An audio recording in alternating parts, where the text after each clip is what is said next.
Last class में हमने देखा था मैट्रिक्स क्या होती है, उसका पूरा बेसिक हमने देखा था मैट्रिक्स का, कि मैट्रिक्स किसको बोलते हैं, टाइप्स ऑफ मैट्रिक्स क्या होते हैं, बिल्कुल बेसिक से मैंने आप लोगों को समझाया था।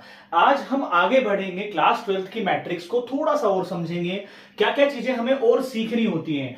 आज की जो ये क्लास है वो ज्यादा इंपॉर्टेंट क्लास है, बहुत इंपॉर्टेंट क्लास आप लोगों के लिए होने वाली है। शेयर सबसे कर देना और जरूर सब लोगों से शेयर करिए। क्लास 12th के जो भी स्टूडेंट्स हमें देख रहे हैं, आज हम पढ़ेंगे ऑपरेशंस ऑफ मैट्रिक्स, यानी कि मैट्रिक्स में हम क्या क्या ऑपरेशन कर सकते हैं। ऑपरेशन का मीनिंग है कि हम उसको एडिशन कर सकते हैं, उसका सब्ट्रैक्शन कर सकते हैं, उसका मल्टीप्लिकेशन कर सकते हैं।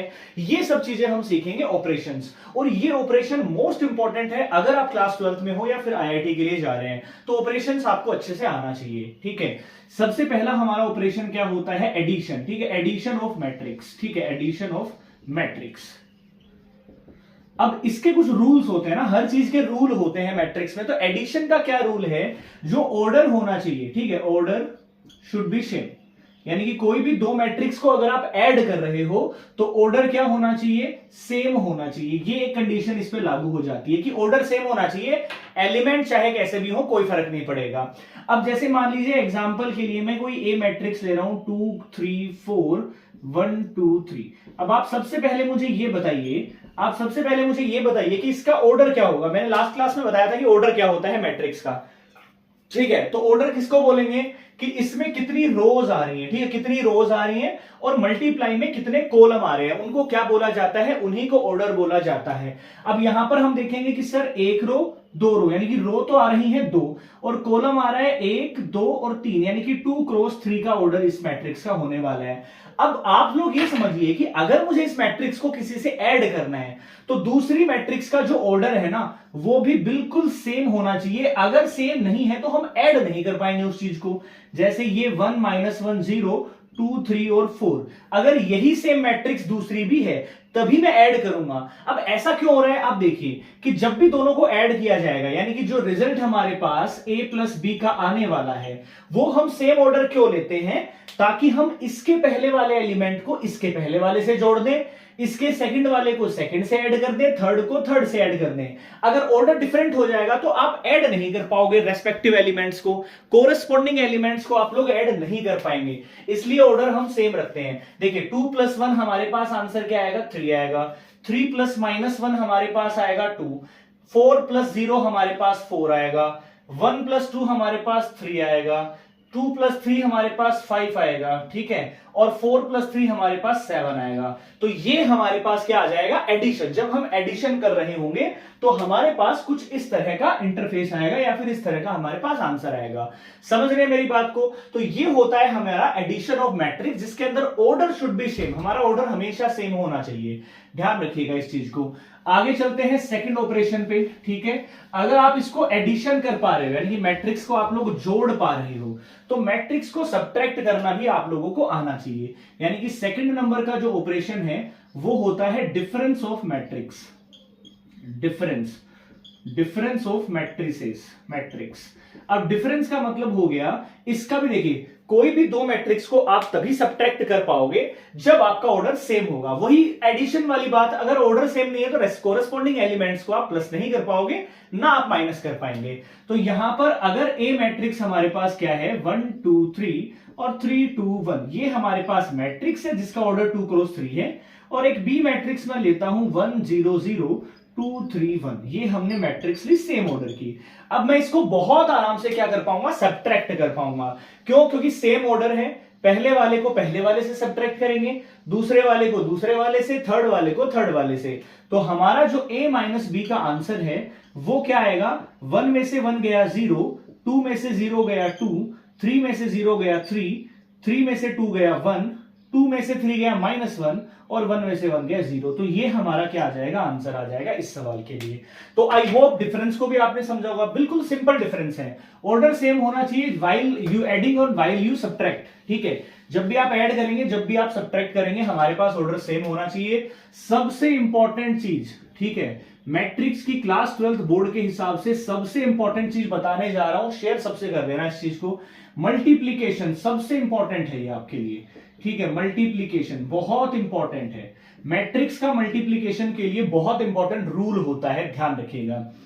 जब भी कोई दो मैट्रिक्स को, जैसे सपोज करिए एक मैट्रिक्स ए है, ठीक है, और इसका जो मैं लिख लेता हूं ए आई जे, और इसका ऑर्डर है m क्रॉस n, ठीक है, और दूसरी मैट्रिक्स क्या है हमारे पास, दूसरी मैट्रिक्स हमारे पास में क्या है, सपोज करिए n क्रॉस में p, ठीक है, इस टाइप की दो मैट्रिक्स हैं। ध्यान देना है मैं जो रूल समझाने जा रहा हूं, क्योंकि अगर ये रूल समझ में आएगा तभी आप मैट्रिक्स के मल्टीप्लीकेशन को परफॉर्म कर पाओगे। कोई भी दो मैट्रिक्स हमारे पास में है, ठीक है, एक का ऑर्डर है m क्रॉस n, कुछ भी हो सकता है mn की वैल्यू, एक का है n क्रॉस p, ये भी कुछ भी हो सकता है आपके पास, ठीक है।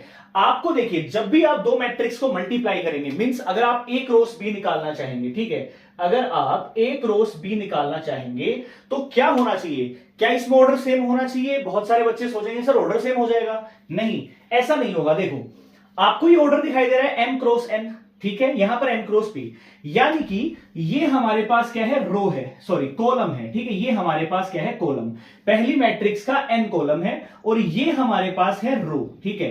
तो आपको ध्यान क्या रखना है कि अगर आप a को b से कर रहे हो तो पहली यानी कि a मैट्रिक्स का तो कॉलम और b मैट्रिक्स का रो ये सेम होना चाहिए, तभी मल्टीप्लाई होगा, अदरवाइज मल्टीप्लाई नहीं होगा। एक तो आप ऐसे याद रख सकते हैं, या फिर आप ऐसे याद रखो पहली मैट्रिक्स जहां खत्म हो रही है दूसरी वहीं से शुरू होनी चाहिए, तब आप मल्टीप्लाई कर पाओगे। यानी कि ये जो दोनों है ना, पहली का लास्ट और दूसरी का पहला सेम अगर है तो आप एक क्रॉस भी निकाल पाओगे, अदरवाइज नहीं निकलेगा।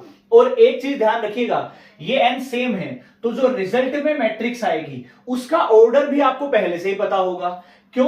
क्योंकि ये नंबर बच गया m, तो ये आएगा पहला यहां पर m, ये बच गया p यानी कि क्रॉस में आएगा p, तो ये रेस्पेक्टिव ऑर्डर भी आपको पहले से ही पता होता है। ये मैं एक एग्जांपल से भी आपको समझाऊंगा, बट पहले यही समझना है कि पहली मैट्रिक्स का लास्ट नंबर यानी कि कॉलम और दूसरी का रो ये अगर सेम है तो उन दोनों को मल्टीप्लाई कर पाओगे, ठीक है। अगर मैं इसको उल्टा करूं, उल्टा in the sense b cross a कर रहा हूं इसमें, तो पहली मैट्रिक्स अब की बार b बन गई है, तो b का क्या है, कॉलम p है, ठीक है भाई, और दूसरा, ठीक है, b का कॉलम है, दूसरा p हो गया, और a की रो है m, तो ये दोनों बराबर नहीं है। इसका मतलब यहां पर a भी तो निकाल सकते हो इस मैट्रिक्स के लिए, बट b क्रॉस a ये नहीं निकाल सकते आप, ठीक है, ये निकाला नहीं जा सकता है a इस मैट्रिक्स के लिए। मतलब जरूरी नहीं है कि अगर आप किसी को a को b से कर पा रहे हो तो b को a से भी कर पाओगे, ये डिपेंड करता है नियम के ऊपर, रूल के ऊपर डिपेंड करता है इस चीज पे, ठीक है। अब मैं एक मैट्रिक्स का एग्जांपल लेता हूं और आपको बताता हूं कि मल्टीप्लाई होगा या नहीं होगा, आप उससे समझिएगा इस चीज को, आप मैट्रिक्स से समझिएगा। मैं एक एग्जांपल ले रहा हूं, एक मैट्रिक्स ए है हमारे पास 1 2 3 4, ये मैंने मैट्रिक्स ली, और एक मैट्रिक्स हमारे पास है 2 3 4 1 2 5, ये मैट्रिक्स दो हमारे पास है ए और बी। ध्यान से देखिएगा, इन दोनों का ऑर्डर लिखते हैं हम। सबसे पहला काम, इसमें कितनी रो है, 2, कॉलम भी 2, इसमें रो है 2, कॉलम है 3। मुझे फाइंड क्या करना है, मुझे इसमें ए बी फाइंड करना है, ठीक है, ए बी फाइंड करना है। मेरे को यहां पर क्या करना है, ए क्रॉस बी। मैंने क्या बताया था, जब भी आप a को b से मल्टीप्लाई कर रहे हो, यानी कि a को b से मल्टीप्लाई कर रहे हो, तो a का लास्ट वाला नंबर और b का पहला वाला नंबर सेम होना चाहिए। दिख रहा है यहां पे 2 है, इसका भी 2 है, मतलब मल्टीप्लाई किया जा सकता है यहां पे। अब आप देखो मल्टीप्लाई करेंगे कैसे, मैं पहले लिख लेता हूं a वाली 1 2 3 4, और इसको आपको मल्टीप्लाई किससे करना है, 2 3 4 और 1 2 5, ठीक है। बड़े ध्यान से सीखना मल्टीप्लाई, क्योंकि बहुत सारे बच्चे गलत करते हैं मल्टीप्लिकेशन को। जब भी मैट्रिक्स का मल्टीप्लिकेशन दे दिया जाता है तो बहुत सारे बच्चे उसको क्या करते हैं, बिल्कुल गलत करते हैं, सर समझ में नहीं आया ऐसा बोलते हैं, ठीक है। आप ध्यान दीजिएगा, मैं a को b से कर रहा हूं, ठीक है। तो सबसे पहले जो ये आपको रो दिखाई दे रही है, ठीक है, जो पहले वाले की रो दिखाई दे रही है, इसको पहले इस कॉलम से मल्टीप्लाई करना है, फिर इस कॉलम से मल्टीप्लाई करना है, और फिर इस कॉलम से करना है। मतलब पहली रो को तीनों कॉलम से बारी बारी से करेंगे, ऐसे ही सेकंड रो को उठाएंगे, इनको भी तीनों को बारी बारी से कर देंगे। अब मल्टीप्लाई कैसे करेंगे ये और देख लीजिए आप, ठीक है। जैसे पहली रो को पहली कॉलम से मल्टीप्लाई करेंगे, तो ऐसा नहीं है कि 1 को इन दोनों से करेंगे, 2 को इन दोनों से, ऐसा नहीं होता है, ठीक है। कोरेस्पोंडिंग एलिमेंट्स को मल्टीप्लाई करते हैं। जैसे इस रो को इस कॉलम से मल्टीप्लाई करना है, तो पहले को पहले से करो, दूसरे को दूसरे से करो, सिंपल, और बीच में प्लस का साइन ले लो। यानी कि 1 को 2 से करेंगे 2 आएगा, 2 को 1 से करेंगे प्लस का 2 आएगा। ये हो गया हमारा मल्टीप्लाई खत्म। अब पहली रो को दूसरी कॉलम से करना है, तो पहले को तो पहले से करो, यानी कि 1 को 3 से करेंगे 3 और 2 को 2 से करेंगे कितना आएगा 4 आएगा। ऐसे ही पहली रो को तीसरे कॉलम से करेंगे तो 1 को 4 से करेंगे तो हमारे पास कितना आएगा 4 आएगा, प्लस 2 को 5 से करेंगे हमारे पास आएगा 10, ये हमारे पास आ गया। अब सेकंड वाली को उठा लो, ये सेकंड रो है हमारी, सेकंड रो को पहले कॉलम से करना है तो 2 को तो करेंगे 3 से यानी कि 6, प्लस 4 को करेंगे 1 से यानी कि 4। दूसरा, पहली रो को दूसरे कॉलम से करो तो 3 को 3 से करेंगे 9, प्लस 4 को 2 से करेंगे 8, ठीक है। पहली रो को तीसरे से करो तो 3 को 4 से करेंगे 12, प्लस 4 को 5 से करेंगे 20। तो ये हमारा आंसर आएगा। अब देखिए यहां से आंसर क्या आएगा, ध्यान से देखिएगा। 2 + 2 होता है 4, 4 + 3 होता है 7, 10 + 4 होता है 14, 6 + 4 होता है 10, 8 और 8 और 1 16 17 और ये होता है 32। ये कंप्लीट आंसर है। इसका क्या ऑर्डर आया है, इसका ऑर्डर आया है 2 × 3 और मैंने बताया था ऑर्डर आपको पहले ही पता चल जाएगा। ये शुरू यहां पर हो रहा था और खत्म यहां पर हो रहा था, तो हमें पहले ही पता था कि ऑर्डर यही आने वाला है। बिल्कुल आराम से वापस से एक बार पॉज करके इस वीडियो को आप देख सकते हो। यहां से मल्टीप्लाई सीखना बहुत जरूरी है। अगर मैट्रिक्स में मार्क्स लाने हैं तो मल्टीप्लाई आना चाहिए, बोर्ड एग्जाम के लिए तो एटलीस्ट आना ही आना चाहिए। एक और मल्टीप्लाई मैं आपको करके बताऊंगा, ध्यान से समझिएगा।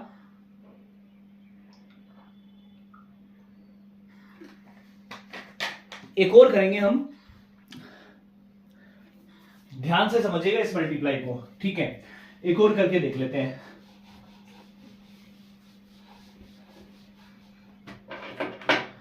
देखिए एक मैट्रिक्स ए है हमारे पास, 1 - 1 2 2 3 और 4, ये ऑर्डर है 2 × 3।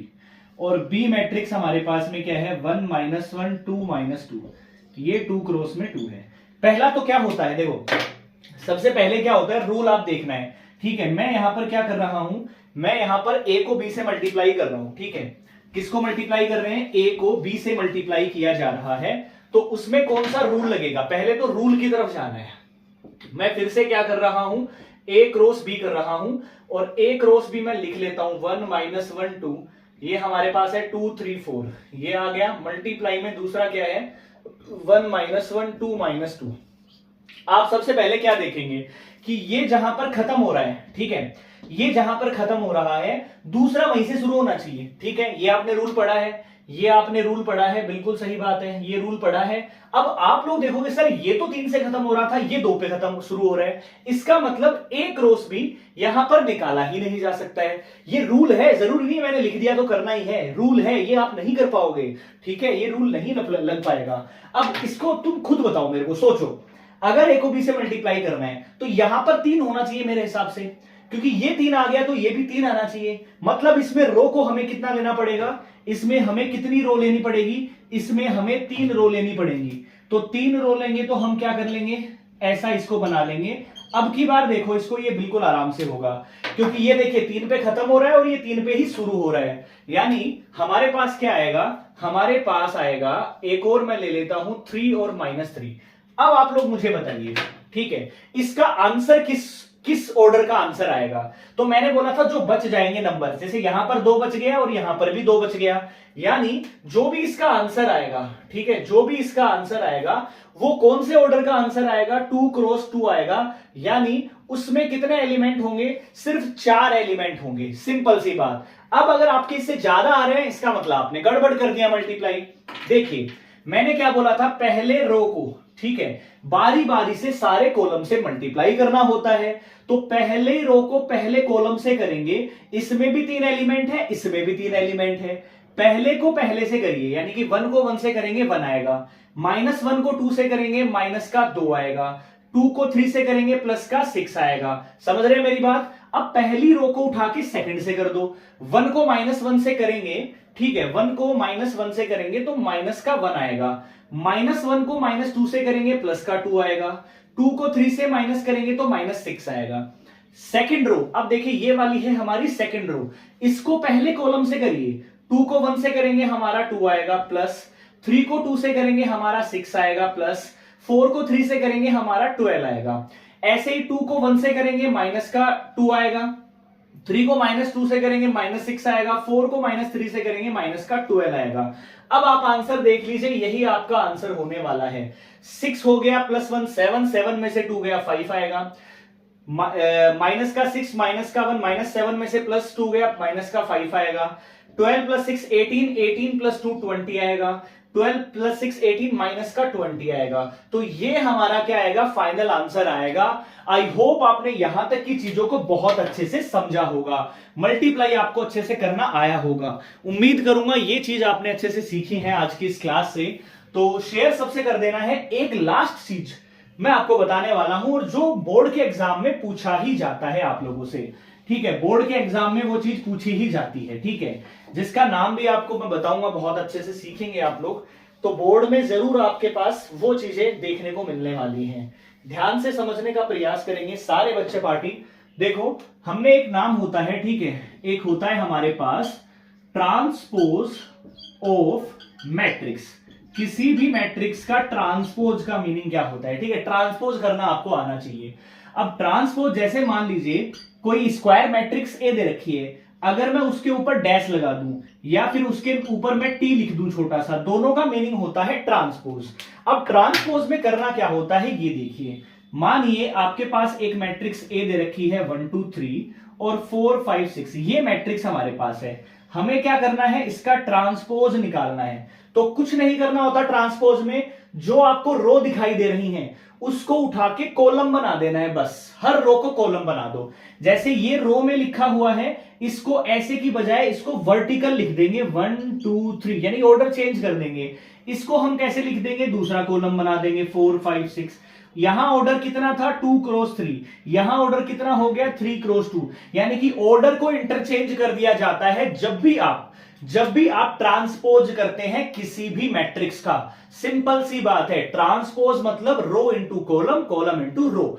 समझ रहे हैं मेरी बात को? ट्रांसपोज बहुत आराम से कर सकते हैं, कहीं भी ए डैश दिखता है या ए की पावर टी दिखता है, ट्रांसपोज होता है। अब इसी ट्रांसपोज पर बेस एक बहुत इंटरेस्टिंग सा सवाल हमारे सामने आते हैं, जो बोर्ड एग्जाम में 99% हर शिफ्ट में, हर एक सेट में आता है। बाकी मैं मैट्रिक्स के सारे एक्सरसाइज भी आप लोगों को करवाऊंगा 1 by 1, 3.1, 3.2, सारे क्वेश्चंस में आपको करवाऊंगा यहां से, ठीक है। अब एक हमारे पास टर्म आता है जिसका नाम होता है सिमेट्रिक मैट्रिक्स, ठीक है, जिसका नाम होता है सिमेट्रिक मैट्रिक्स। सिमेट्रिक मैट्रिक्स में क्या होता है, सपोज करो कोई मैट्रिक्स ए है हमारे पास, ठीक है, कोई मैट्रिक्स ए है स्क्वायर मैट्रिक्स, और अगर आप लोगों ने उस स्क्वायर मैट्रिक्स का, कोई मैट्रिक्स ए है और उस स्क्वायर मैट्रिक्स का आपने ट्रांसपोज कर दिया, और ट्रांसपोज करने के बाद दोबारा से वही मैट्रिक्स बनकर आ गई, उसी को क्या कहा जाता है, सिमेट्रिक मैट्रिक्स कहा जाता है। कि ट्रांसपोज तो कर दिया सर, सेम आ गया, इसका मतलब वो सिमेट्रिक है। अगर ट्रांसपोज आपने किया है और माइनस की मैट्रिक्स बनकर आ रही है, इसका मतलब वो कौन सी मैट्रिक्स होती है, वो मैट्रिक्स होती है स्क्यू सिमेट्रिक। इनके ऊपर मैं बहुत सारे सवाल कराऊंगा जो बोर्ड में डायरेक्ट पूछे जाते हैं, ध्यान रखिएगा। डायरेक्ट बोर्ड में, 12th बोर्ड में यहां से एग्जाम में सवाल आते हैं, तो गांठ बांध लीजिए, ये हमें पढ़ना है बहुत अच्छे से, सिमेट्रिक और स्क्यू सिमेट्रिक में, ठीक है।